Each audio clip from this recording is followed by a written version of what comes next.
Halo, selamat pagi semuanya. Sudah terdengar ya suara saya? Sudah, Pak. Udah, Pak. Udah, Pak. Udah, Pak. Oke, kita langsung mulai saja untuk perkuliahan kita hari ini. Oke, saya ucapkan selamat datang di mata kuliah Database Management. Di mata kuliah ini nanti selama 14 week ya, 14 minggu ke depan saya akan mengajar Anda semua dan beberapa materi terkait database management semuanya akan saya share menggunakan ULS ya. Oke, untuk minggu pertama ini kita akan introduction dulu ya. Kita akan berkenalan dengan apa itu mata kuliah database management karena mata kuliah ini ada kaitannya dengan mata kuliah sebelumnya. Mungkin Anda sudah pernah mengambil mata kuliah database programming ataupun database ya, basis data. Ini kaitannya sama dua mata kuliah tersebut karena teori-teori yang sudah Anda dapatkan di mata kuliah database dan juga teori-teori yang sudah Anda dapatkan di mata kuliah database programming akan kita pakai di mata kuliah database management ini. Sehingga harusnya kalau Anda semua sudah lulus di dua mata kuliah tersebut akan membantu Anda untuk memahami lebih mudah terkait dengan mata kuliah database management ini. Oke, untuk di week pertama ini nanti saya akan coba jelaskan ya kontrak kuliahnya yang harus Anda ikuti selama 14 minggu ke depan dan juga penilaian terkait dengan nilai tengah semester sama nilai akhir semester akan saya jelaskan proporsinya dan juga nanti akan saya jelaskan overview ataupun sedikit overview terkait dengan apa yang akan kita pelajari selama 14 minggu ke depan. Materi-materi yang akan kita pelajari selama 14 minggu ke depan akan saya overview di week pertama ini. Ya, tujuannya agar Anda bisa mengetahui ya kira-kira apa sih yang akan kita pelajari selama 14 minggu ke depan.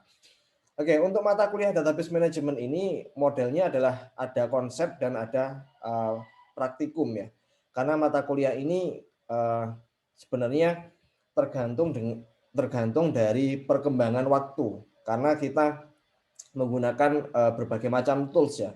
Karena konsep sama praktis itu saling berkaitan, namun di hal praktisnya, di hal implementasinya kita menggunakan tools. Nah, tools itu akan terus berkembang ya tiap waktu sehingga memang apa yang kita pelajari untuk semester ini sebenarnya bisa juga berubah di semester selanjutnya. Namun hal itu diperkuat oleh konsep yang kita pelajari. Konsepnya tetap sama ya kan. Kalau kita belajar konsepnya, nanti di implementasinya akan mengikuti konsep yang kita pahami. Sehingga tidak perlu khawatir nanti kalau toolsnya berubah ya, kita sudah memahami konsepnya, konsep dari database management itu. Sehingga nanti kalau konsepnya kita pahami, kalau kita mau berganti tools ya itu nggak akan kesulitan seperti itu. Untuk toolsnya ya itu materi terkait dengan database management week pertama ini sudah saya share ya di ULS. Silakan Anda download materinya. Nanti juga saya akan jelaskan setelah ini. Ya, untuk toolsnya ini kita menggunakan dua DBMS ya. DBMS itu Database Management System. Kita menggunakan SQL Server sama menggunakan MySQL Workbench ya. Kita menggunakan dua database tersebut. Nanti sebelum UTS kita akan fokus ke SQL Server. Nanti setelah UTS kita baru fokus ke MySQL. Ya, kenapa kita belajar SQL Server dulu? Karena memang setahu saya di mata kuliah sebelumnya belum pernah ada mata kuliah yang menggunakan SQL Server ya. Mungkin kebanyakan dari Anda semua menggunakan MySQL. Sehingga kita perlu berkenalan ya terkait dengan ya SQL Server, database management sistemnya kita menggunakan SQL Server. Nanti setelah UTS baru kita menggunakan MySQL. Sebenarnya apa sih yang kita akan pelajari? Ya, mungkin Anda pernah ya menggunakan dua database tersebut. Mungkin yang sudah menggunakan MySQL tahu ya kalau kita pakai PHP-MyAdmin ataupun pakai MySQL Server, Anda hanya menggunakan untuk menaruh database Anda. Namun sebenarnya ada beberapa tools, ada beberapa fitur yang ada di MySQL Server ataupun SQL Server yang bisa kita dalami di sana untuk mengoptimasi database kita. Seperti itu. Jadi kita bukan hanya menggunakan saja ya, menggunakan DBMS-nya saja, tapi juga kita bisa mempelajari tools-tools atau fitur-fitur yang bisa mengoptimasi database ya, database yang Anda taruh di DBMS tersebut.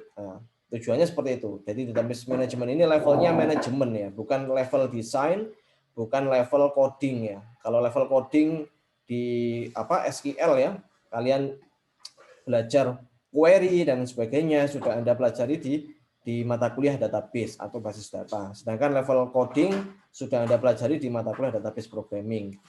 Level desain juga sudah Anda pelajari di mata kuliah basis data. Sedangkan level manajemennya kita pelajari di mata kuliah database manajemen ini. Ya, manajemen itu kita berusaha untuk mengoptimalisasi penggunaan database kita. Ya, kita mengoptimalisasinya pasti butuh bantuan tools ya.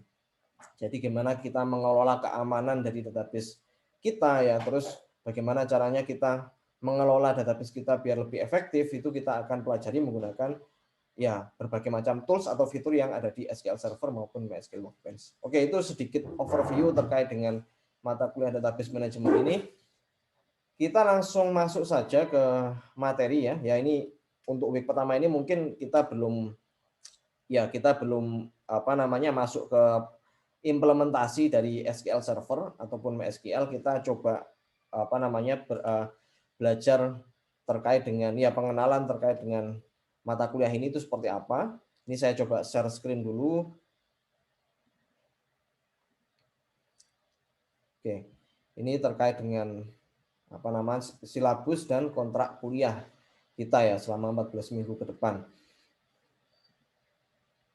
Oke, dari sini kita tahu ya capaian pembelajaran mata kuliah kita. Nanti harapannya setelah Anda lulus di mata kuliah ini, Anda mampu bekerja untuk mengoptimalkan kinerja sumber daya basis data menjadi efektif dan efisien. Tujuannya nanti setelah Anda lulus, Anda semua bisa menggunakan tools SQL Server maupun MySQL Workbench. Tujuannya untuk mengoptimalkan sumber daya yang Anda miliki. Nah, jadi basis data yang sudah Anda terapkan di sana, gimana caranya biar bisa mengoptimalkan, nanti kita akan pelajari di mata kuliah ini.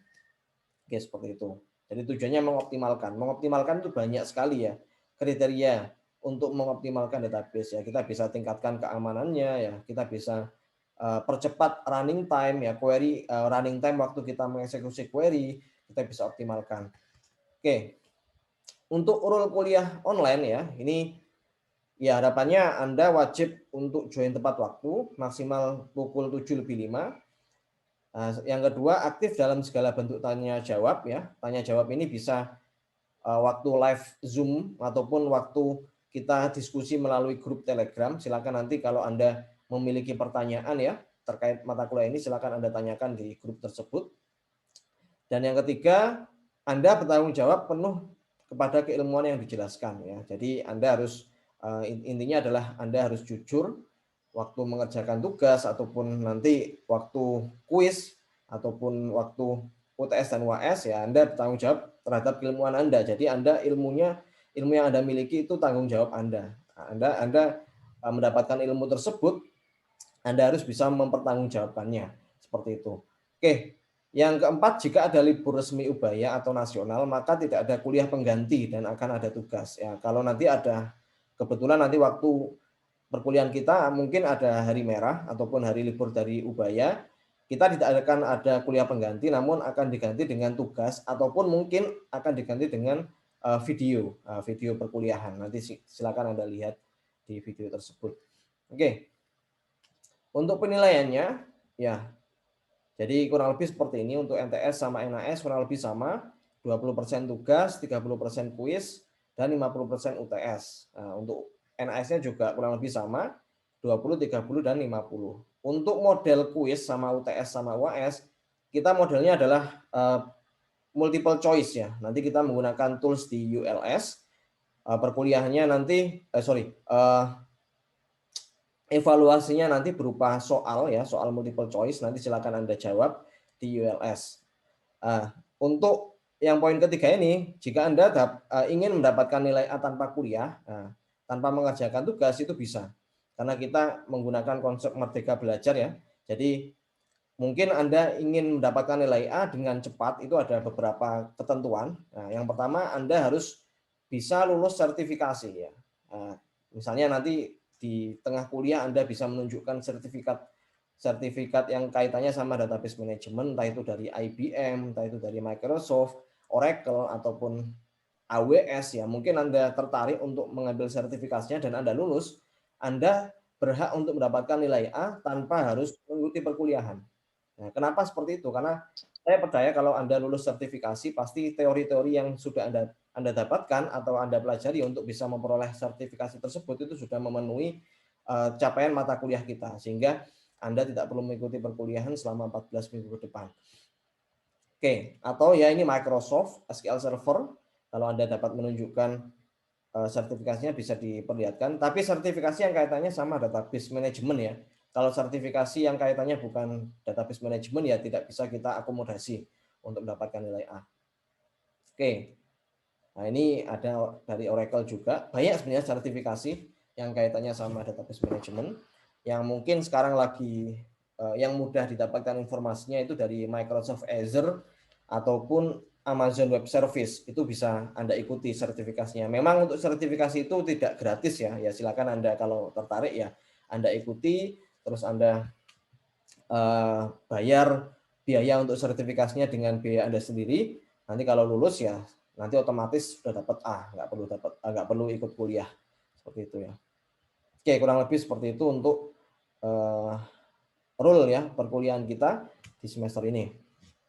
Oke, untuk kegiatan kita untuk 1 semester ke depan, ini ada sebelum UTS dan setelah UTS, ya ada 14 minggu. Nah ini dari tiap minggunya bisa Anda lihat sendiri nanti. Di minggu pertama ini kita belajar kontrak kuliah, ya administrasi basis data, ya apa itu database management ya kita akan pelajari di minggu 1, dan karir ataupun pekerjaan yang mungkin Anda bisa dapatkan jika Anda menguasai ilmu dari database management. Nanti kita akan bahas di week 1 ini. Yang minggu kedua, ya kita akan mencoba untuk menginstall SQL Server dan mempelajari bagaimana cara memanajemen dari database SQL Server. Minggu ketiga nanti kita masih menggunakan SQL Server, masuk ke manajemen data, dan minggu keempat quiz, minggu kelima indexing, dan minggu keenam DB security. Ya mungkin di minggu 5 sama 6 ini kita baru masuk ke optimalisasi database ya. Nanti kita akan belajar indexing sama kita akan mengatur database security dari DBMS SQL Server. Oke, setelah itu untuk week 7 backup and recovery database ya. Backup sama recovery database ini ya mungkin sudah pernah Anda lakukan juga di mata kuliah database atau database programming.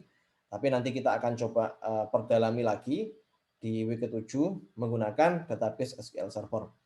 Oke, untuk setelah UTS kita akan belajar monitoring dan optimizing. Ya ini kita masih menggunakan SQL Server ya. Monitoring sama optimizing ini kita gunakan untuk ya memonitor resource dari database kita ya. Setelah kita mengetahui resource dari database kita bisa menentukan keputusan untuk mengoptimasi database kita. Itu nanti kita akan pelajari di week ke-8. Minggu ke-9 ini kita akan belajar SQL CMD. Ya, SQL CMD ini kita akan coba melakukan atau memanajemen database kita, tapi tidak menggunakan UI. Mungkin Anda selama ini menggunakan UI ya untuk query ya, untuk memanggil connection string dari database. Namun untuk di mata kuliah ini nanti kita akan juga pelajari bagaimana cara mengakses database melalui command prompt. Oke, di week 10 ini kita akan belajar mengenai high availability, ya log shipping. Ya log shipping itu kurang lebih sama dengan backup ya, cuman tujuannya adalah untuk meningkatkan availability dari database kita, sehingga kalau misal database kita lagi down ya atau ada disaster di database kita bisa mendapatkan backup dengan lebih cepat seperti itu. Week ke-11 ini quiz, week ke-12 DB mirroring ya. DB mirroring ini juga kaitannya sama high availability. Untuk meningkatkan availability dari database kita sebenarnya banyak caranya. Bisa menggunakan log shipping, bisa menggunakan mirroring. Nah, dan yang ke-13 ini execution plan and DB tuning advisor. Ini kita gunakan untuk ini tools ini sebenarnya kita bisa gunakan untuk mengoptimalkan database kita tanpa harus mendesain ulang database. Kita bisa langsung menggunakan fitur yang ada di SQL Server ataupun MySQL Workbench untuk memberikan advisor. Advisor itu nasihat ya kepada kita terkait apa yang harus kita ubah dari database kita. Kita tidak perlu mendesain ulang, tapi langsung bisa mendapatkan advice dari MySQL Workbench ataupun SQL Server kita. Oke, week ke-14 latihan UAS. Oke, jadi kurang lebih seperti itu ya.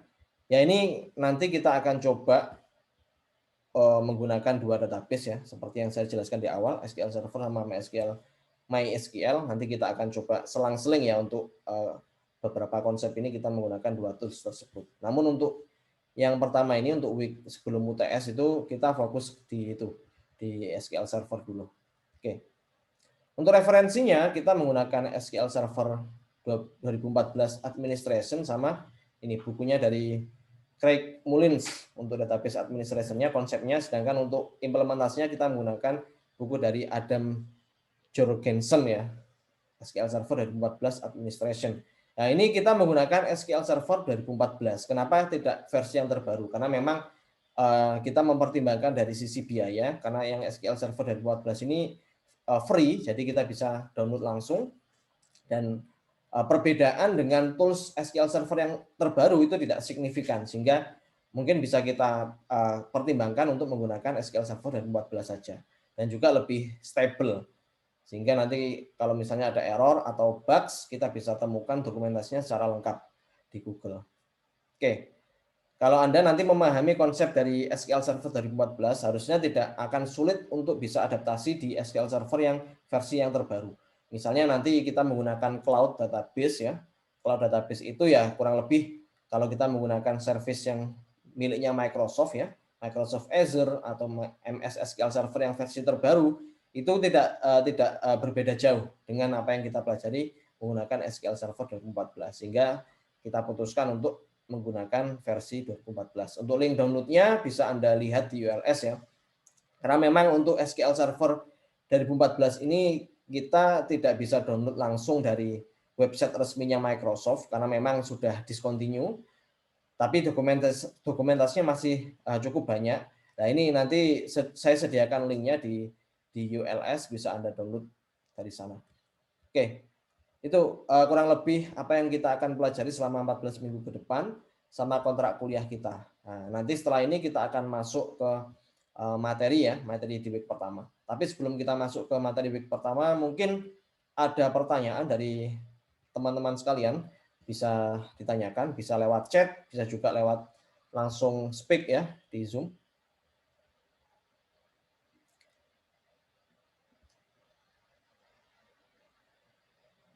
Ya, bisa ditanyakan mungkin kalau ada pertanyaan. Jadi mata kuliah ini harusnya tidak terlalu sulit ya jika dibandingkan mata kuliah database ataupun database programming. Karena kita hanya mempelajari bagaimana cara menggunakan tools ya.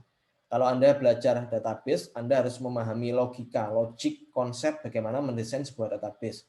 Begitu juga untuk database programming, Anda harus mengetahui konsep OOP untuk membuat aplikasi yang bisa memanggil ataupun request data dari database. Tapi kalau ini DBMS database management mata kuliah ini, kita hanya mempelajari bagaimana kita menggunakan tools seperti itu. Sama ada beberapa konsep teori yang ya teorinya itu nanti tidak terlalu kompleks, sehingga harusnya mata kuliah ini tidak jika kita bandingkan dengan mata kuliah database sama database programming, harusnya tingkat kesulitannya lebih di bawah kedua mata kuliah tersebut. Oke, jadi harusnya untuk memahami mata kuliah ini tidak cukup sulit ya. Dan banyak sekali tutorial ya, bisa Anda lihat di Microsoft ataupun di Oracle ya. Itu yang pembahasannya terkait dengan database management. Oh ya, saya menambahkan satu lagi. Untuk perkuliahan ini ya, kemungkinan nanti akan saya share video ya. Tiap minggu ada video pembelajaran. Video pembelajaran tersebut bisa Anda lihat terlebih dahulu sebelum perkuliahan. Jadi untuk perkuliahan live Zoom, sesi live Zoom itu hanya untuk diskusi terkait materi yang sudah saya share di hari H-1 sebelumnya. Ya, nanti silakan Anda lihat terlebih dahulu videonya. Nah, setelah Anda melihat videonya di sesi live Zoom, kita langsung diskusi terkait materi di week tersebut seperti itu. Dan juga jika ada pertanyaan ya terkait dengan database management, bisa kita manfaatkan grup yang ada di Telegram. Silakan untuk mendapatkan balasan yang lebih fast respon, bisa nanti Anda gunakan grup tersebut seperti itu. Oke, mungkin masih belum ada pertanyaan ya. Kita langsung masuk saja di materi kita.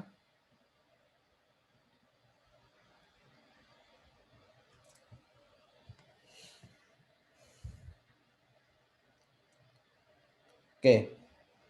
Kita akan belajar mengenai ya apa itu database management, database administrator sama database environment. Jadi mata kuliah kita kan database management. Database management itu tidak akan lepas dari database administrator. Karena database administrator itu adalah orang yang bertanggung jawab untuk memanajemen database. Dan juga database environment. Nah, database environment kita gunakan untuk mendukung database kita. Ya, kita punya resource ya. Kita punya sumber daya, baik itu sumber daya berupa software ataupun hardware, bagaimana cara memaksimalkannya, atau bagaimana cara mendesain environment tersebut sehingga bisa mendukung database yang kita miliki, seperti itu. Oke, kita mulai dari database manajemen. Ini salah ketik ya, database bukan manajemen.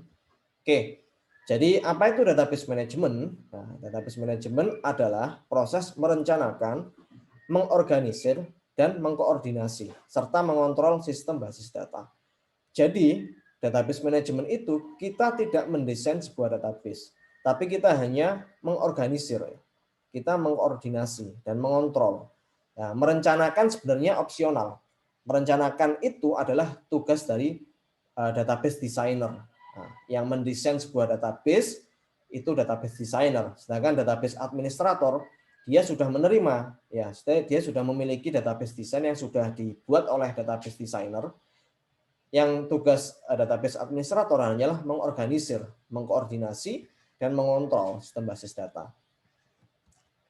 Nah, database yang baik itu seperti apa? Database yang baik adalah yang proses kerjanya cepat, datanya berkualitas, ruang penyimpanan efisien, keamanan terjamin, dan terpercaya. Ya, ini beberapa kriteria yang bisa kita jadikan dasar untuk menentukan bagaimana database yang baik. Ya, database-nya proses kerjanya cepat ya. Kalau kita mau query ya kan, kalau memang environment yang kita miliki itu memang memenuhi ya, environment akan berkaitan dengan database kita. Semakin besar ya, semakin kompleks database yang kita punya, otomatis kita butuh environment yang spesifikasinya lebih tinggi. Nah, semakin tinggi ya. Gimana caranya kita bisa menentukan nanti ya environment yang tepat ya untuk database kita. Kan tidak mungkin juga misalnya database kita transaksinya 1 menit misalnya ada 1000 request ya. Tidak mungkin jika kita terapkan di environment yang spesifikasinya rendah. Nah, kita terapkan di komputer server yang mungkin RAM-nya cuma 1 GB, nggak masuk akal. Walaupun database-nya sudah desainnya bagus ya, karena memang database-nya kompleks sehingga membutuhkan environment yang mendukung speknya. Nah, itu kaitannya sama proses kerja yang cepat. Nah, datanya berkualitas ya. Datanya berkualitas adalah datanya tidak ada yang miss ya. Kalau kita mau insert, update ataupun delete ya, datanya itu bisa real time. Nah, tidak ada data yang loss ya, tidak ada data yang miss dan lain sebagainya. Untuk ruang penyimpanan efisien ya kaitannya sama dengan tadi environment yang kita miliki tadi ya. Bagaimana biar kita punya environment yang mungkin ya speknya rendah atau speknya cukup. Efisien itu istilahnya adalah kan tidak mungkin juga kalau kita punya database yang kompleks dan juga kita punya environment yang speknya tinggi tapi penyimpanannya tidak efisien. Ya otomatis kita membuang sumber daya. Nanti kita akan juga pelajari bagaimana cara menyimpan database yang lebih efisien. Keamanannya terjamin ya. Jadi kita bisa bagi akses, siapa yang mengakses database kita bisa memberikan role yang berbeda-beda. Role itu sangat penting ya. Jika kita nanti membuat database ya, mengimplementasikan database di sebuah perusahaan yang besar, nah, otomatis pengguna database tersebut bisa berbeda-beda. Nah, aksesnya bisa kita bagi nanti. Dan terpercaya. Oke, nanti kita akan jelaskan lebih detail di mata kuliah ini.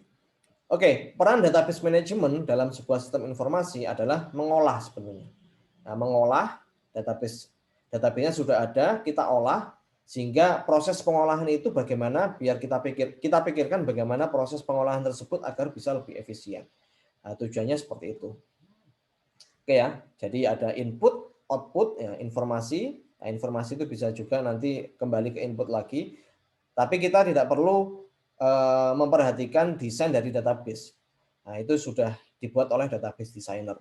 Kita hanya cukup mengolah database tersebut. Namun nanti saya akan coba berikan beberapa skenario ya. Skenario jika kita seorang database administrator, tapi kita tidak memiliki database designer. Nah, ada juga kasus seperti itu nanti. Nanti kita akan jelaskan. Oke, ini ada dua perbedaan. Ada administrasi data dan administrasi basis data. Nah, administrasi basis data sama administrasi data itu beda ya. Kalau administrasi data itu fokusnya adalah ke kebijakan, prosedur, dan standar data. Jadi kaitannya bukan hanya basis data, tapi data secara keseluruhan. Bisa juga data yang kaitannya bukan sistem informasi ya. Jadi administrator data itu bukan hanya orang IT yang bisa mengadministrasi. Perencanaan, ya, penyelesaian konflik kepemilikan data, ya masalah datanya apakah legal atau tidak, itu adalah tugas dari data administrator, bukan database administrator. Database administrator hanya menerima data yang sudah jadi gitu ya. Jadi datanya sudah jadi, tidak ada konflik kaitannya sama legalitas dan lain sebagainya, itu tugas dari administrator data. Nah, pemasaran internal akan konsep administrasi data dan mengelola repository data. Kalau database administrator ya, tugasnya adalah memilih software ya, memilih software dan hardware, install dan upgrade DBMS, tuning database, peningkatan kinerja pemrosesan query, security, backup and recovery. Ini tugas-tugas dari administrator basis data. Lebih teknis ya, lebih teknis ke arah mengolah database, bukan mengolah data, tapi data sama database kan beda. Kalau data memang datanya raw data yang masih mentah ya. Nah, kalau database, data yang diolah itu data yang sudah dalam bentuk basis data, informasi yang sudah siap untuk diolah. Oke, untuk database management system atau DBMS, yaitu sistem atau software yang dirancang untuk mengelola suatu basis data dan menjalankan operasi terhadap data yang diminta oleh user. Jadi database management system itu contohnya ya Oracle, Microsoft SQL Server, dan MySQL.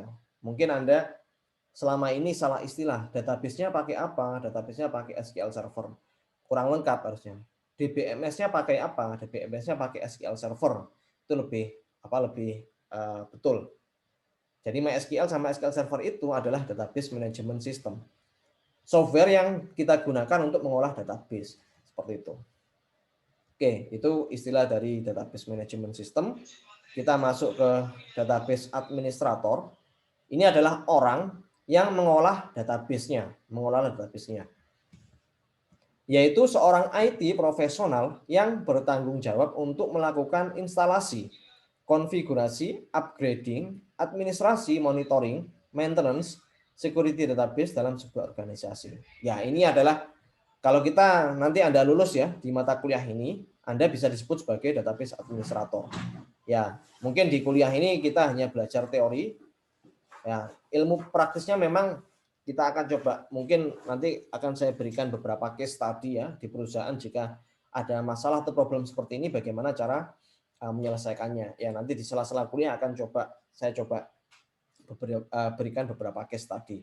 Cuman ya nanti setelah Anda lulus ya dari mata kuliah ini ya Anda bisa disebut sebagai database administrator karena Anda sudah memiliki konsep dan keilmuan dari database management. Ya, seperti apa DBA itu? Ya ini kita nggak bisa jadikan acuan ya. Karena ini data yang saya dapatkan beberapa tahun yang lalu, sekitar 2 tahun yang lalu ya. Ini salari atau gaji yang didapatkan oleh database administrator. Gaji rata-ratanya ini ya 10 juta. Tapi kalau kita bandingkan dengan database administrator di Amerika ya di Indonesia sama Amerika pasti standarnya beda. Median pay-nya $87.200 tiap tahun ya. Sekitar 800 juta atau anggap saja 900 juta tiap tahun. Kalau kita bagi 12 ya ada sekitar 90 juta atau 80 jutaan gajinya. Itu kalau di Amerika. Nah, ini biasanya kalau Anda nanti tertarik menjadi database administrator, sertifikasi itu sangat penting ya. Kalau Anda punya sertifikat dari AWS ya, dari Microsoft Azure, akan sangat membantu Anda untuk mendapatkan pekerjaan sebagai seorang database administrator. Karena memang kalau Anda sudah punya sertifikat tersebut, Anda eligible ya, Anda eligible untuk bisa mengelola service dari sertifikat yang Anda dapatkan tadi. Ya, misalnya menggunakan Azure ya, Anda pasti sudah eligible untuk bisa mengelola database dari Microsoft Azure. Walaupun memang pengalaman juga dibutuhkan ya. Kalau sertifikasi saja tanpa adanya pengalaman, ya biasanya hanya menguasai teorinya saja. Nah, jadi Anda sertifikasi itu pasti Anda juga akan diajari bagaimana cara mengelola database ya. Tergantung nanti database-nya pakai apa. Ya, nanti kalau nanti Anda lulus setelah Anda lulus kuliah ya, itu ada program pemerintah ya. Kalau nggak salah ada yang namanya Digital Talent Scholarship ya. Itu tujuannya adalah memberikan sertifikasi. Nanti Anda bisa Anda bisa cari di Google ya. Tiap tahun itu ada. Tujuannya adalah untuk memberikan sertifikasi kepada lulusan fresh graduate. Nah, itu nanti Anda bisa ikuti. Ya memang di mata kuliah ini kita tidak akan lulus Anda dapat sertifikat, enggak seperti itu, karena memang untuk dapat sertifikasi itu butuh biaya juga ya. Karena memang biaya yang dikeluarkan juga tidak sedikit, sehingga nanti Anda bisa gunakan program pemerintah tadi, scholarship, jadi gratis ya. Nanti Anda bisa ikuti, ada juga pelatihannya selama kurang lebih 2 bulan ya. Itu nanti Anda bisa dapatkan sertifikasi di sana. Ya, bagaimana menjadi seorang database administrator? Membutuhkan pengetahuan yang luas dan skill berkomunikasi. Skill komunikasi bukan hanya seorang database administrator. Semua pekerjaan skill berkomunikasi akan sangat penting ya, esensial. Nah, utamanya untuk database administrator ini ya butuh skill berkomunikasi karena database administrator butuh bekerja sama dengan pihak-pihak yang lain ya. Jadi dia juga pandai berkomunikasi dengan programmer dan juga pandai berkomunikasi dengan database designer juga. Ya, karena memang dia berkomunikasi dengan banyak pihak, sehingga skill komunikasi akan sangat penting. Nah, tidak hanya melakukan backup, recovery, dan security saja sebenarnya, tapi juga melakukan komunikasi dengan pengembang perangkat lunak. Nah, karena database administrator itu memang tujuannya adalah backup, recovery, sama security. Ini adalah cakupan dari pekerjaan database administrator. Namun, database administrator itu biasanya juga memberikan advice ya. Advice atau nasihat kepada pengembang perangkat lunak ya, agar nanti perangkat lunak yang akan diinstal atau dipasang di sebuah environment bisa dapat berkomunikasi dengan baik dengan database-nya, sehingga memang skill komunikasi akan sangat penting seperti itu. Oke, mungkin sampai sini ada pertanyaan ya. Ini masih konsep ya, saya kira masih belum ada pertanyaan, tapi kalau ada pertanyaan silakan ya, langsung chat aja di mana di chat Zoom atau langsung speak nggak apa-apa. Nanti kita akan coba jawab. Oke, bagaimana menjadi seorang database administrator? Ya, risiko terjadinya sebuah kegagalan lebih besar bagi DBA. Ya, risikonya tinggi, tanggung jawabnya tinggi karena dia mengelola sebuah database. Ya kan? Ya, kalau kaitannya sama security misalnya mungkin Anda ingat dulu ada sebuah kasus ya di beberapa e-commerce, kalau tidak salah Tokopedia ya. Nggak apa-apa saya sebut merek aja. Tokopedia, data-data privacy dari pengguna Tokopedia itu sampai bocor dan dijual di dark web ya. Mungkin Anda tahu berita tersebut. Nah, itu yang bertanggung jawab siapa sebenarnya? Yang bertanggung jawab pasti database administratornya, karena dia juga mengelola keamanan dari data yang dimiliki oleh customer. Ya, sehingga memang yang disalahkan siapa? Ya, yang disalahkan ya yang bertanggung jawab ya siapa? Ya database administratornya. Sehingga memang tanggung jawabnya sangat tinggi. Ya, kalau kaitannya kita tadi bandingkan dengan gajinya ya. Ya, kalau gajinya tidak sebanding kalau di Indonesia mungkin ya. Tapi mungkin itu kan data beberapa tahun yang lalu. Tapi kalau data sekarang mungkin ya saya kurang tahu. Nanti coba searching sendiri, harusnya sih lebih besar karena ada inflasi dan sebagainya kan. Namun kalau kita bandingkan dengan di Amerika ya itu cukup tinggi juga gajinya. Oke, DBA melakukan supporting data, security backup and recovery terhadap banyak aplikasi sehingga tanggung jawab yang diemban sangat tinggi. Ya mungkin sambil kita agar tidak terlalu terpaku pada slide, saya coba buka ya berita yang terkait dengan tadi ya yang data Tokopedia yang bocor itu kelanjutannya seperti apa? Saya coba cari ya.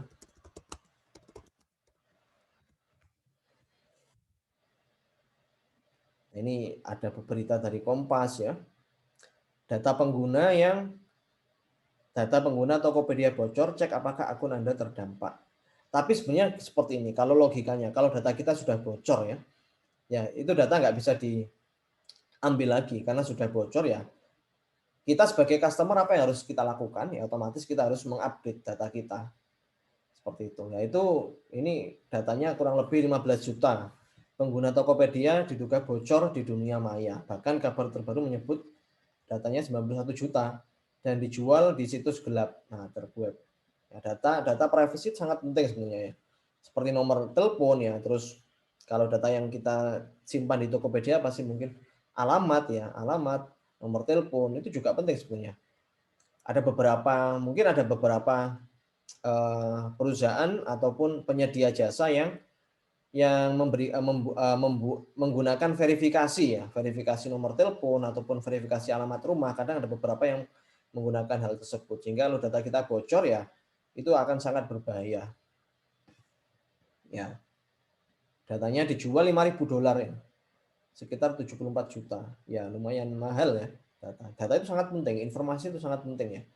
Sehingga memang kalau data bocor itu sangat-sangat berbahaya. Nah, Tokopedia, respon yang dilakukan oleh Tokopedia adalah mengklaim ya informasi password milik pengguna tetap aman dan terlindungi dengan security berlapis, termasuk lewat mekanisme kode OTP, lantai password yang hanya bisa diakses pemilik akun secara real time. Ya, ini beberapa cara untuk mencegah ya, karena memang sudah terjadi ya kebocoran. Tokopedia memberikan keamanan berlapis dengan menambahkan OTP dan sebagainya. Ini ada caranya ya kalau untuk ngecek apakah data kita sudah bocor atau enggak. Nah, ini karena sumbernya Kompas, saya kira terpercaya. Jadi, nah ini Bevin Pong. Nanti ini bisa dicoba nanti ya. Ya kalau suara saya kurang jelas, silakan gitu ya. Coba saya diingatkan. Karena saya merasa ini agak ngelak ini menurut saya. Pak, jadi Halo, ya. Sekarang sudah terdengar? Sudah, Pak. Ya, Pak. Kalau buka browser jadinya agak lemot ini. Oke. Oke, kita lanjut aja. Yaitu nanti untuk mengecek apakah data Anda sudah terekspos atau enggak ya, nanti bisa silahkan dicoba tadi ya pakai situs yang ada di Kompas tadi. Oke, itu beberapa contoh yang memang itu tanggung jawab dari database administrator ya. Oke, bagaimana menjadi seorang database administrator ya? Nah, DBA yang melakukan pekerjaannya dengan baik akan semakin jarang terekspos dalam sebuah organisasi. Nah, kalau memang dia bekerja dengan baik, maka pasti jarang terekspos ya. Jadi orang yang kerja di balik layar. Namun semakin jarang terekspos berarti kinerjanya semakin bagus. Karena memang tidak ada kebocoran data ataupun permasalahan di database yang dia kelola. DBA terlihat saat timbul permasalahan pada database ya. Kebanyakan seperti itu. Dia akan terekspos ya saat ada permasalahan. Baik itu di masalah security, recovery dan lain-lain. Oke ya, DBA harus menjadi ekspor dalam teknologi database dan semi ekspor terhadap komponen IT yang berinteraksi dengan database. Kalau kita bicara dengan teknologi database, sekarang itu lebih mengarah ke cloud ya, cloud computing. Cloud computing penyedia jasanya banyak, seperti yang saya jelaskan tadi. Anda bisa gunakan Microsoft Azure. Kalau kita Anda mahasiswa Ubaya, Anda punya service ya yang bisa Anda manfaatkan dari Microsoft Azure, itu nanti silakan Anda coba-coba ya eksplorasi. Kurang lebih sama dengan database atau DBMS yang kita install di komputer kita. Cuman bedanya adalah environment kita itu di cloud-kan. Ya kan? Jadi komputernya itu yang di cloud, tapi database-nya ya di cloud juga, cuman bisa Anda remote dari komputer Anda masing-masing asalkan ada koneksi internet. Karena memang sekarang kenapa kita mempercayakan pada layanan cloud? Nah, layanan cloud itu sudah anggapannya sudah seperti cloud-nya Amazon. Pasti kita sudah kurang lebih percaya ya kalau kita mengelola database di sana. Keamanannya juga sudah terjamin dibandingkan jika kita membangun environment sendiri. Ya, itu tergantung permasalahan atau tergantung case study yang kita akan pecahkan permasalahannya. Kalau memang kita kan banyak sekali nanti pertimbangan-pertimbangan yang harus kita ambil, misalnya dari sisi biaya. Apakah lebih mahal kalau kita membuat sebuah environment sendiri, ataukah kita lebih murah kalau kita sewa cloud? Nah, seperti itu ada beberapa pertimbangan juga. Namun beberapa perusahaan besar ya, itu kebanyakan mereka menggunakan layanan service dari cloud. Nah, sehingga memang dia tidak ingin ribet ya dengan membangun environment sendiri, dia tinggal gunakan jasa atau layanan cloud. Namun database administrator pasti juga masih bekerja karena memang yang mengelola layanan cloud tersebut ya, yang mengelola input sama output data dengan perusahaan tersebut pasti tetap administratornya, database administratornya. Nah, ini beberapa yang perlu dipahami oleh database administrator itu operating system. Ya, kalau kita mau pasang SQL Server tapi operating sistemnya pakai Linux kan nggak mungkin bisa jalan. Ya, karena SQL Server itu jalannya hanya di komputer server yang basisnya Windows. Kalau kita menggunakan Linux ya kita nggak bisa jalankan itu. Bahasa pemrograman juga seperti itu ya. Programming language harus tahu juga database administrator. Networking ya, jaringan sama hardware. Nah, ini beberapa konsep ataupun teori yang harus dimiliki juga oleh seorang database administrator. Oke, kita kembali ke data administrator ya. Nah, data administrator tadi sudah saya jelaskan ya perbedaannya dengan database administrator. Nah, data administrator itu adalah dia tujuannya adalah mendesain sebenarnya. Nah, mendesain data yang data mentah sehingga data itu bisa dimasukkan ke database. Bisa juga database designer kita masukkan ke data administrator. Kalau kita lihat di sini metadatanya ada sebuah konseptual data model. Nah, data administrator ini bertugas untuk mengkonvert ya konseptual data model itu menjadi logical data model. Nah, data model yang sudah siap untuk dikelola oleh database.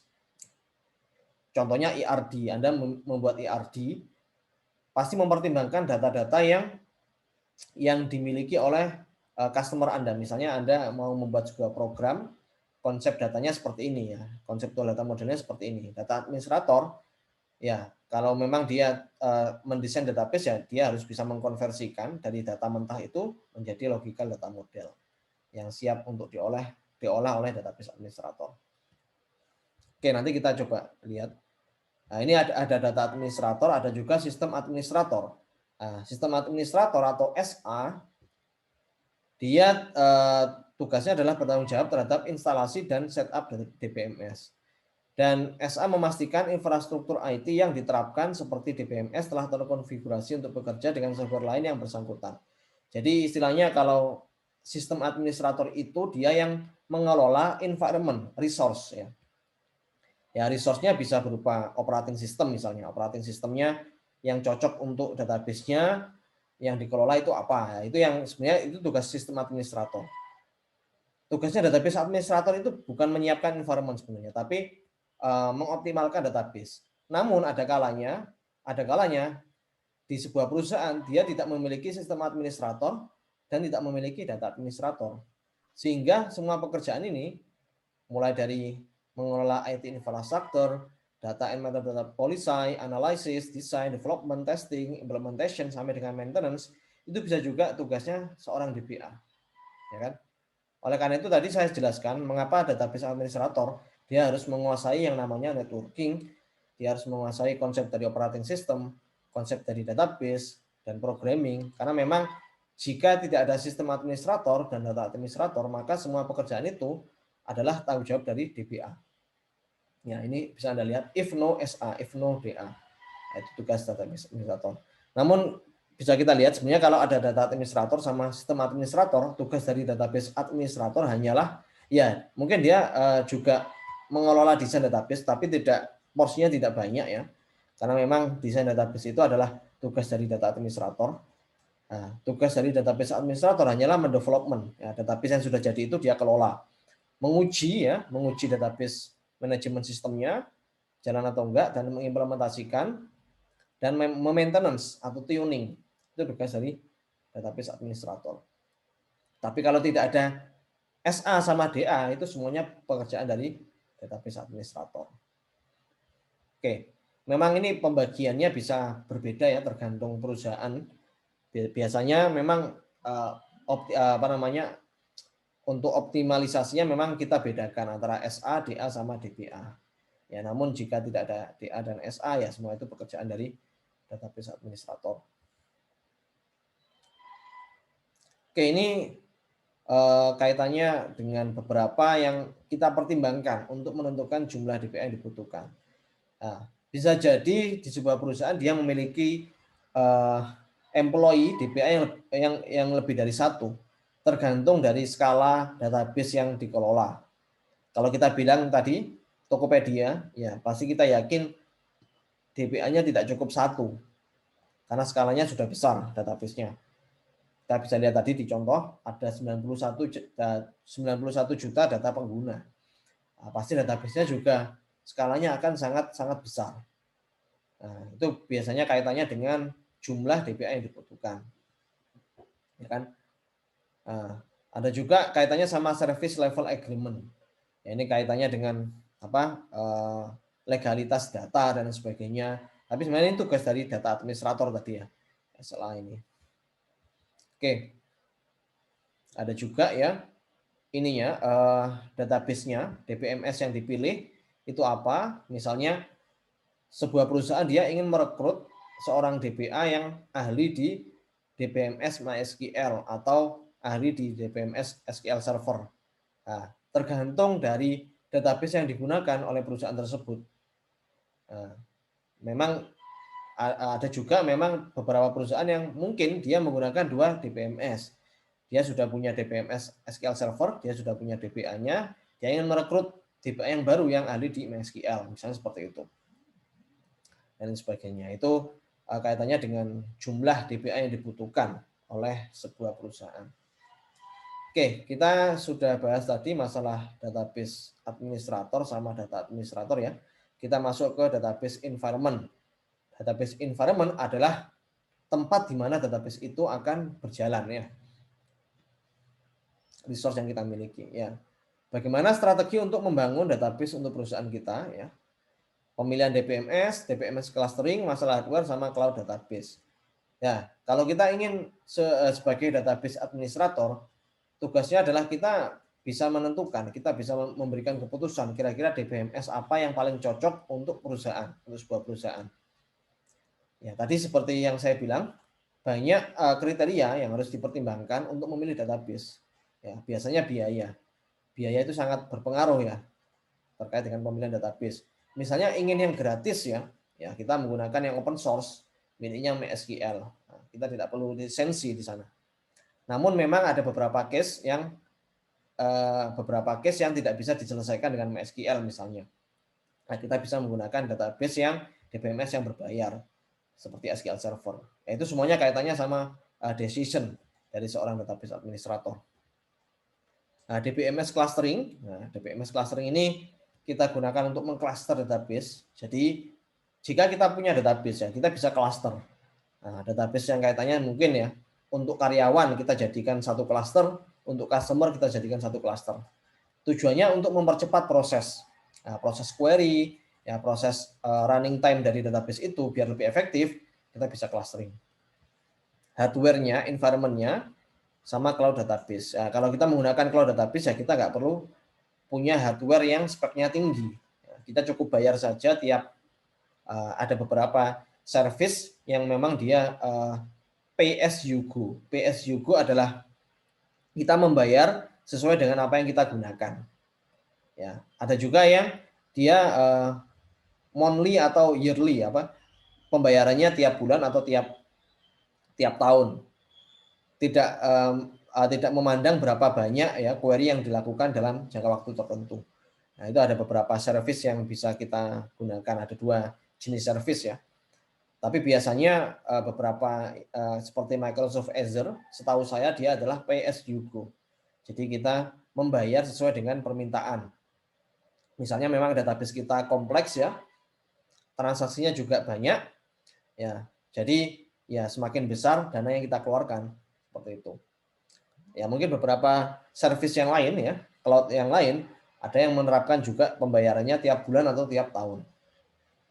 Oke, nanti kita akan coba bahas juga cloud database ya. Oke, pemilihan DBMS, hal-hal yang perlu dipertimbangkan. DPA harus diberi kepercayaan untuk menentukan DBMS. Ya. Harus diberi kepercayaan karena memang seperti itu ya. Kalau kita logikanya seperti seorang pelatih sepak bola pasti diberi keleluasaan untuk memilih pemainnya. Nah, begitu juga untuk DBMS. Karena kenapa kok kita mempercayakan ke ke DBA karena memang dialah yang lebih ahli untuk menentukan DBMS apa yang cocok. Nah, disarankan untuk memilih produk DBMS dari one tier vendor daripada two tier vendor karena mendukung skalabilitas. Nanti akan saya jelaskan apa perbedaan one tier sama two tier. Apakah DBMS yang akan digunakan mendukung sistem operasi yang ada di perusahaan? Ini saya sudah jelaskan tadi. Seberapa besar perusahaan dan ketersediaan software pendukung lainnya. Sebenarnya lebih banyak lagi ya hal yang harus dipertimbangkan. Ini hanya overview beberapa hal yang bisa kita pertimbangkan ya untuk memilih DBMS. Tapi sebenarnya banyak sekali ya, banyak sekali hal-hal yang perlu dipertimbangkan. Nah ini perbedaan antara one tier vendor sama two tier vendor yang Anda gunakan saat ini. Ya, miliknya Oracle ya, MySQL, terus SQL Server, itu adalah one tier vendor. Jadi memang dia yang membuat DBMS from scratch ya. Dia punya DBMS sendiri. Sedangkan yang two tier vendor ini ya, two tier vendor ini dia database-nya tetap berkaitan dengan one tier vendor. Jadi dia semacam ya dia tetap menyediakan interface database, cuman basicnya dia masih menggunakan one tier vendor. Ya mungkin ya SQL Server ya. Misalnya saya coba contohkan, misalnya ini Teradata. Teradata Teradata adalah two tier vendor. Nah, two tier vendor itu dia hanya menyediakan sebuah interface ya untuk mengakses database ke one tier vendor. Nah, biasanya kalau kita menggunakan SQL Server, fitur-fiturnya banyak ya. Agar lebih mensimpelkan fitur-fitur tersebut ya, two tier vendor dia membuat sebuah DBMS sendiri yang lebih simpel, tapi dia tetap tetap berkaitan dengan one tier vendor. Dia mengambil service dari one tier vendor seperti itu. Oke. Ini ada beberapa hal yang perlu dipertimbangkan yang lain. Ya, tenaga, teknisi selain DBA yang memahami dengan baik DBMS, total biaya, ya biaya pasti hal yang sangat dipertimbangkan pastinya. Referensi dari pengguna lain atau kompleksitas DBMS. Ya ini banyak sekali nih hal-hal yang perlu dipertimbangkan. Oke, clustering ya. Clustering adalah penggunaan beberapa independent sistem komputasi yang bekerja bersama sebagai sebuah sistem. Nah, nanti jelasnya clustering ini akan kita bahas di week berapa tadi ya? Ada week ke-7 kalau tidak salah atau week ke-8 tentang clustering. Ya, jadi tujuan clustering ini adalah kita bisa mengcluster beberapa database ya menjadi beberapa cluster. Tujuannya untuk meningkatkan running time ataupun proses query. Ada juga yang namanya load balancing sama ya share nothing ya dan sama share disk. Nanti kita akan bahas share nothing sama share disk. Nah ini untuk clustering ya, tapi sebenarnya ini hanya overview saja untuk clustering karena memang clustering ini pembahasannya akan lebih dalam kita bahas di pertemuan week ke-7 atau 8. Nah ini ada dua teknologi ya untuk clustering. Yang pertama share nothing sama share disk. Nah, apa bedanya? Share nothing ini adalah kalau kita lihat di sini antara ya ini kita punya banyak database ya. Ada database yang ada di komputer 1, ada database yang ada di komputer 2, dan ada database yang ada di komputer 3. Bagaimana caranya agar database ini bisa kita akses ya menjadi satu kesatuan. Nah, yang diakses adalah dia yang di-share adalah ininya, network-nya. Yang penting CPU 1, komputer 1, komputer 2, dan komputer 3 terhubung di koneksi yang sama ya dalam satu jaringan. Jadi dia tidak Hanya kenapa kok disebut share nothing? Karena yang di share hanyalah network-nya, bukan disk-nya. Ya, ini biasanya lebih murah dia karena kita hanya perlu membangun sebuah konsep jaringan ya agar tiap komputer bisa saling terhubung. Beda dengan share disk. Nah, kalau share disk ini yang kita share adalah disknya. Jadi ada sebuah komputer server ya, satu komputer server yang mana komputer-komputer lain dia terhubung dengan komputer server tersebut. Jadi istilahnya kalau dari sisi skalabilitasnya ini eh, horizontal ya, horizontal. Kalau ini vertikal. Jadi ada semacam apa namanya komputer server ya di sini yang dia di dalamnya ada disk 1, disk 2 dan disk N yang semuanya itu nanti CPU 1, CPU 2 sama CPU N akan terhubung di komputer servernya. Jadi dia lebih vertikal ke atas seperti itu.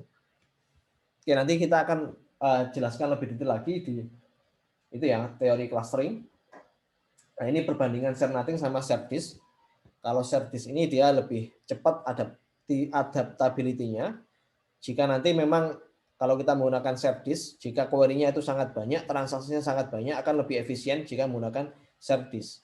Namun memang ya high availability, jadi dia lebih stable dan dia perform best in a heavy read environment dan data tidak perlu dipartisi. Nah, kalau share nothing ini dia ya lebih simple sebenarnya dan lebih cheap ya, lebih murah karena kita tidak perlu membangun komputer server yang speknya tinggi. Yang penting komputer-komputer tersebut sudah terhubung dalam satu jaringan sudah selesai. Nah, ini scalability-nya almost unlimited scalability. Nah, scalability itu ya scalability sama availability beda ya. Kalau scalability itu ya kaitannya sama semakin besar database-nya. Kalau availability semakin tersedianya sebuah database itu. Ya, nanti kita akan bahas satu persatu. Kalau yang share disk ini works well in high volume, read-write environment, data is partitioned across the cluster. Ya, ini sebenarnya beberapa pertimbangan juga kapan kita menggunakan share disk sama share nothing. Namun nanti kita akan bahas lebih detail ya, diimplementasi langsung di week ke-7 atau week ke-8. Oke ya.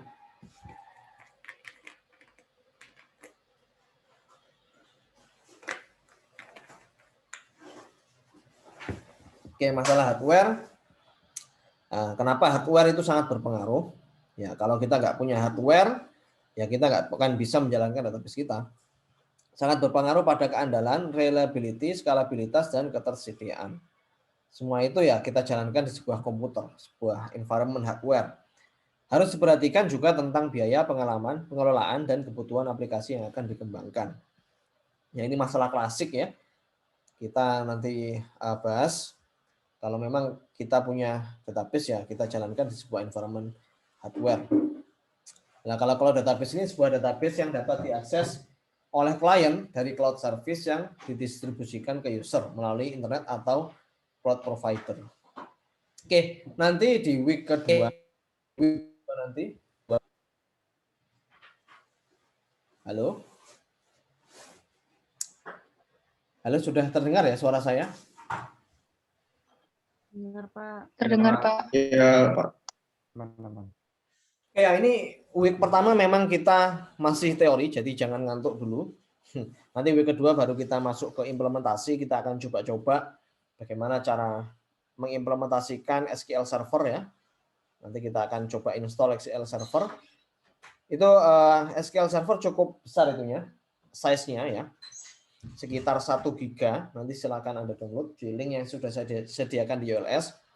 Anda download, nanti coba Anda install ya.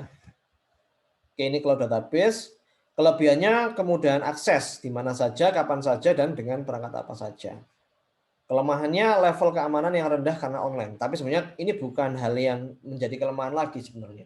Karena memang kalau kita lihat beberapa layanan service dia sudah menggaransi keamanannya. Oke, kalau kelebihannya dari yang cloud database hemat dari sisi biaya pengelolaan dan pengembangan.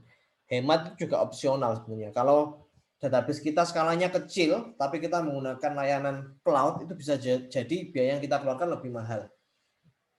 Nah, itu tergantung dari case tadinya.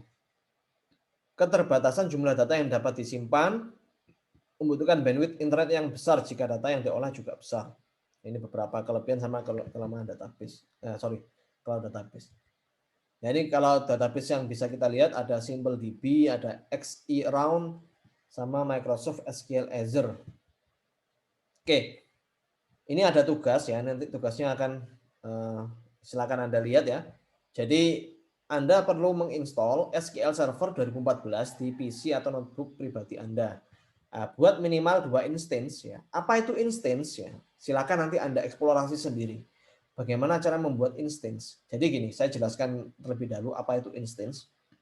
Jadi kita punya database ya. Kita punya database SQL Server, kita install di komputer kita. Kita punya satu DBMS, tapi di dalamnya kita bisa buat 2 instance. Jadi di dalam database itu ada skema. Ya, Anda tahu skema itu apa? Skema itu ya table yang ada di database Anda. Misalnya Anda punya database karyawan ya. Anda install database karyawan, Anda pasang database karyawan di instance ke-1. Nah, dan Anda juga punya database lagi selain karyawan, misalnya database university, database universitas. Namun Anda tidak ingin memasang database universitas di instance yang sama dengan database karyawan. Nah, sehingga kalau kita menggunakan SQL Server, kita bisa membuat 2 instance. Jadi instance itu semacam apa ya? Istilahnya adalah database levelnya itu di dalam instance itu ada database. Tapi kita bisa bedakan, kita punya 2 instance. Instance 1 sama instance 2 isinya bisa database yang berbeda. Mungkin kalau kita gambarkan seperti ini ya. Saya coba gambarkan konsepnya. Misalnya ini kita punya DBMS di sini. Ini DBMS.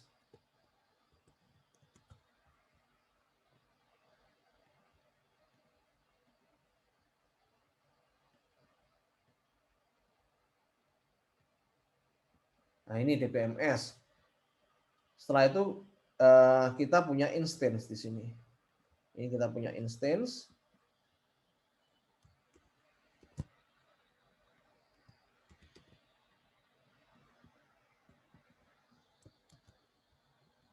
Kita punya instance 1 sama kita punya instance 2. Ini kita sebut sebagai instance di sini. Instance 1 dan kita punya instance 2. Di dalam instance ini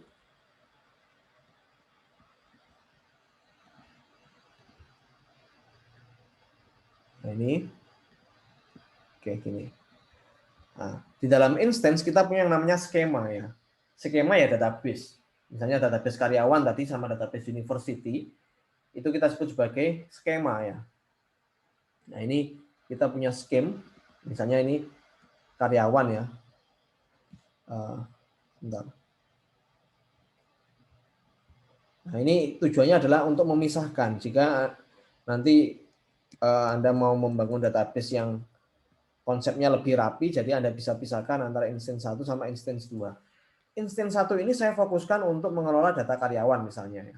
Nah, ini saya sebut sebagai ini punya skema karyawan misalnya. Jadi Anda buat database karyawan. Database karyawan itu skemanya di sini. Ini karyawan ya. Ya di dalam database karyawan ini ada table karyawan, terus table gaji dan sebagainya. Nah, di sini Anda punya atau gini aja deh. Jangan karyawan. Misalnya database perusahaan gitu ya.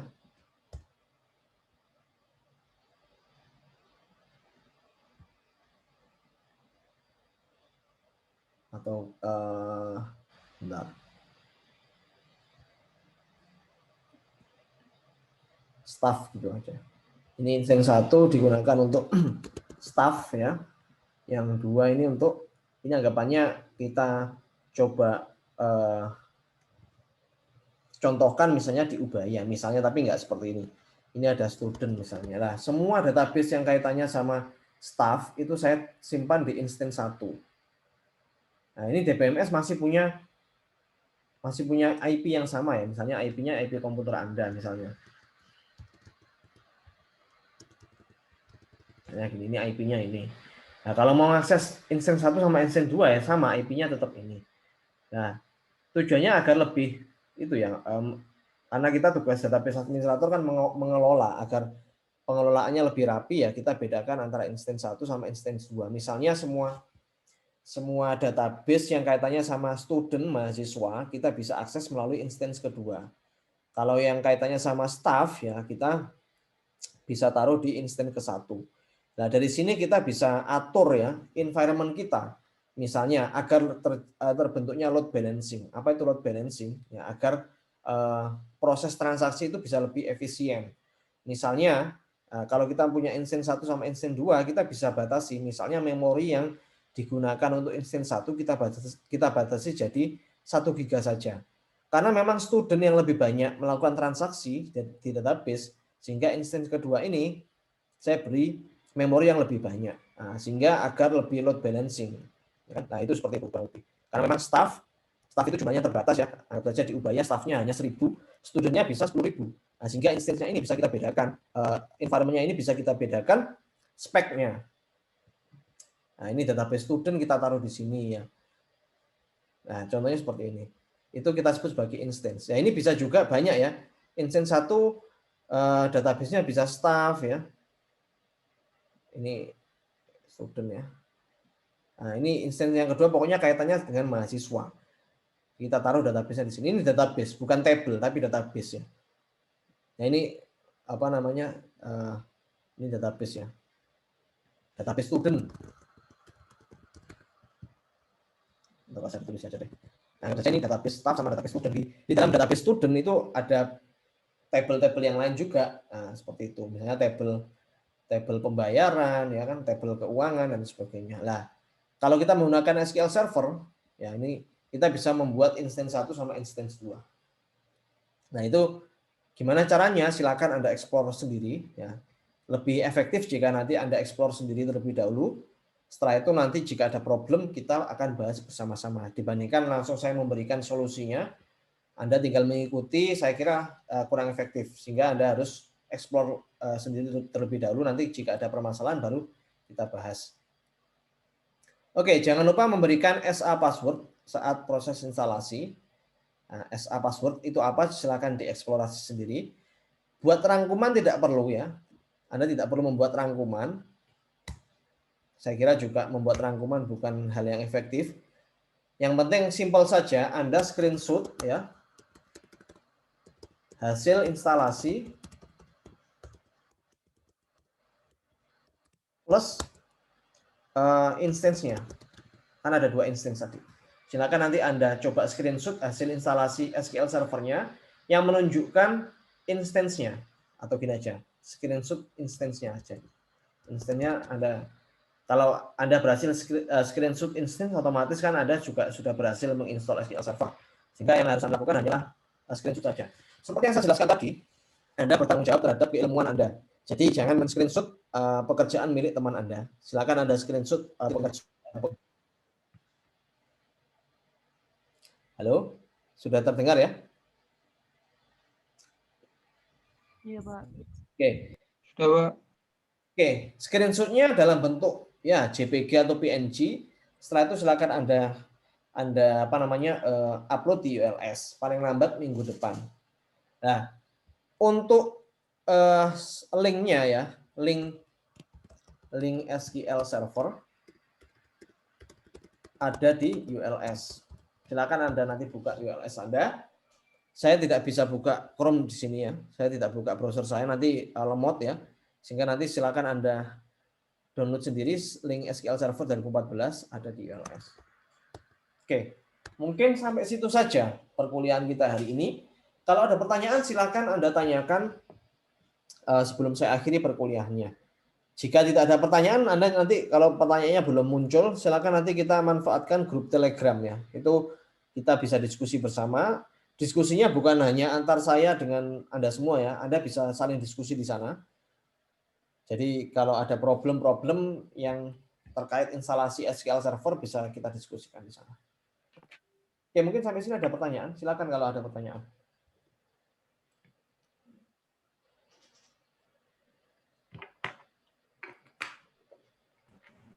Bapak, untuk hasil record setiap kelas ini nanti bakal di-share apa enggak?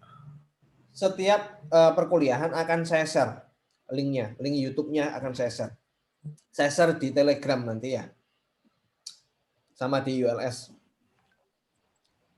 Ya. Oke Pak, makasih Pak.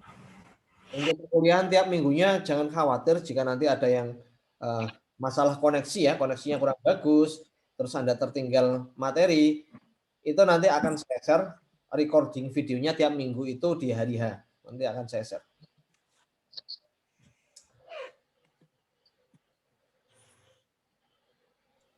Pak, saya mau tanya Pak Ya. tentang penginstalannya ini kan saya nginstal itu ada planning, installation, maintenance, tools, resource, advanced. Kita ambil yang installation itu yang new SQL Server standalone installation kan Pak? Betul. Yang tab yang kedua dari gini, yang installation ya.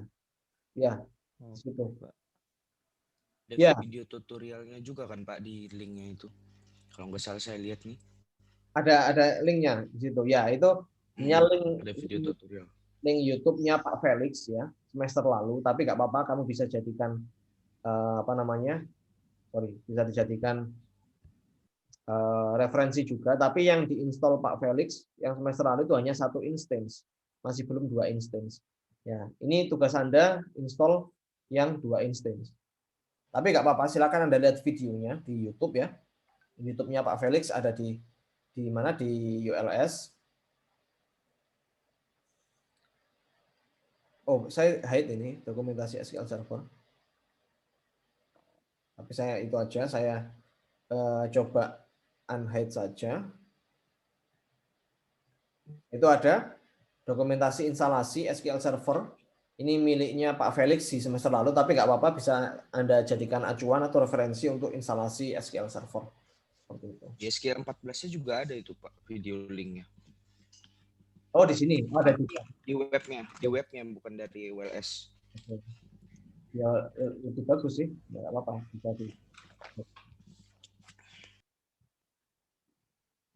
Ya, ini nanti kita coba ya, Anda coba install. Ya, ini jangan khawatir kenapa kok versi 2014 ya kan, versi yang lama. Tapi memang ini yang yang free ya. Jadi kita bisa download, bisa kita gunakan, dan itu tidak berbeda jauh dengan versi yang terbaru. Untuk versi yang terbaru jangan khawatir. Nanti kita juga akan bahas tentang cloud database. Jadi ada satu pertemuan yang akan kita bahas bagaimana cara menggunakan Microsoft Azure. Kenapa kita menggunakan Microsoft Azure? Karena Anda semua punya kredit di sana. Kredit kalau tidak salah $100 itu Anda bisa manfaatkan untuk eksplorasi ya di cloud database. Itu hanya berlaku selama Anda menjadi mahasiswa. Nanti kalau Anda sudah lulus, itu tidak bisa digunakan. Jadi daripada percuma ya, daripada kita tidak manfaatkan, mubazir, nanti kita akan coba manfaatkan. $100 itu sangat-sangat banyak. Kalau kita hanya membuat database, mungkin nggak sampai habis. $100 nggak akan habis. Beberapa puluh dolar mungkin. Tapi nanti kita coba, saya juga nggak hafal berapa biayanya, karena itu PSU-Go. Pembayarannya adalah tergantung query yang kita transaksikan. Nah, itu untuk mengakomodir hal tersebut, silakan Anda sudah punya itu ya, akun Microsoft ya, di Imagine. Anda mungkin sudah pernah download operating system ya. Contohnya kayak Windows 10 Education, Anda download dari Microsoft Azure kan. Kalau Anda sudah pernah download, harusnya Anda punya akunnya. Kalau belum punya akunnya, silakan daftar di MyUbaya. Ya. Silakan daftar di MyUbaya. Ya. Ada pertanyaan?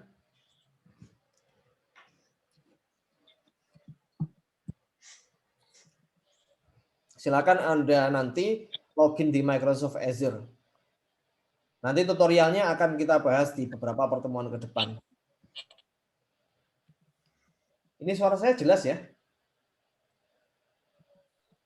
Jelas Pak. Jelas Pak. Oke, nanti silakan Anda download dulu yang SQL Server 2014 ya. nanti kita nanti bisa meremote. Kalau kita menggunakan service-nya Azure, kita bisa gunakan SQL Server Management Studio yang versi 2014 ini kita bisa gunakan untuk tools meremote database kita yang di cloud. Sehingga nggak masalah kalau kita menggunakan SQL Server 2014. Seperti itu. Oke, saya kira mungkin cukup sampai situ saja untuk perkuliahan kita hari ini karena kita di week pertama ini hanya masih introduction saja. Untuk masalah teknisnya kita akan bahas di beberapa minggu ke depan. Kalau tidak ada pertanyaan, ada pertanyaan? Sorry. Kalau tidak ada, saya akhiri untuk perkuliahan kita hari ini. Nanti untuk videonya akan saya share setelah ini, akan saya upload di YouTube. Ya mungkin beberapa jam kemudian baru bisa Anda akses karena memang proses uploadingnya juga cukup lama. Oke, nanti akan saya share di grup Telegram. Oke, silakan yang belum join grup Telegram, silakan Anda join di sana karena memang kalau kita lihat lebih efektif jika kita diskusi langsung melalui sebuah grup chat ya, yang bisa langsung real time sehingga permasalahan-permasalahan yang Anda temui bisa langsung kita diskusikan. Bukan hanya antar pengajar dengan mahasiswa, dan bisa juga antar mahasiswa. Nanti saya bisa lihat keaktifan kalian di sana. Kalau Anda semakin aktif memberikan solusi ya ke teman-teman Anda, saya bisa lihat, saya bisa kasih nilai tambahan ya untuk beberapa mahasiswa yang aktif. Oke, kalau tidak ada pertanyaan, terima kasih atas kehadiran Anda semua untuk perkuliahan hari ini. Saya akhiri, selamat pagi. Terima kasih. Terima kasih, Pak.